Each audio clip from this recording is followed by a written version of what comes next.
السلام عليكم، شلونكم؟ شخباركم؟ ان شاء الله تكونون بخير. اليوم راح نسوي الكبدة.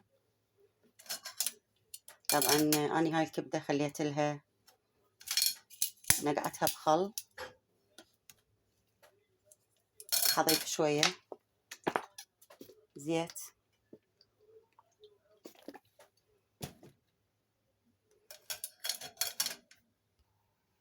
حنضيف الكبدة. طبعا حميت نشوحها زين. اني هاي قطعتها هالشكل.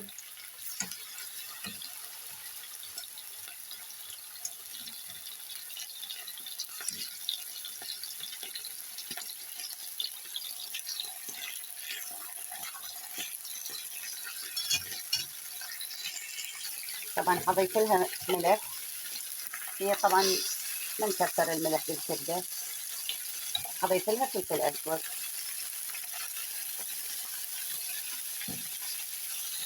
بنفس المقلاة حضيف ثوم شوحه وياهم، وحضيف الفلفل الأحمر،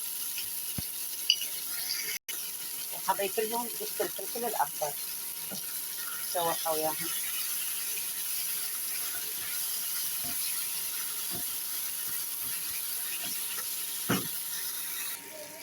طبعا هذا شكلها. أنا راح أطلعها خلصت. بنفس المقلاة ضف الزيت. راح أقلي البرجر، خليت البرجر راح أقليه بنفس المقلاة. هذا البرجر اللي سويناه ذاك اليوم. هاي فائدة التفريزات. واحد مستعجل أو يريد جاي يعني ماكو مملحق يسوي غدا، فهاي فائدتها. طبعا هاي البرجر شوفوها لا فكت مني ولا يعني هي تبدأ تتقلى. شلون شكلها؟ هذا لحم خالص، يعني كل شيء ما ضفت وياه ماء، بس شغلة بقسم ملعقتين. هاي الكبدة مالتنا والبرجر أسرع غدوة أو عشوة يعني على الإطلاق. هاي الزلاطة مالتنا خس وياها طماطة. راح شوي نرش لها بقدونس نكسر اللون. هاي البرجر راعوها شلون مستوية ومتماسكة.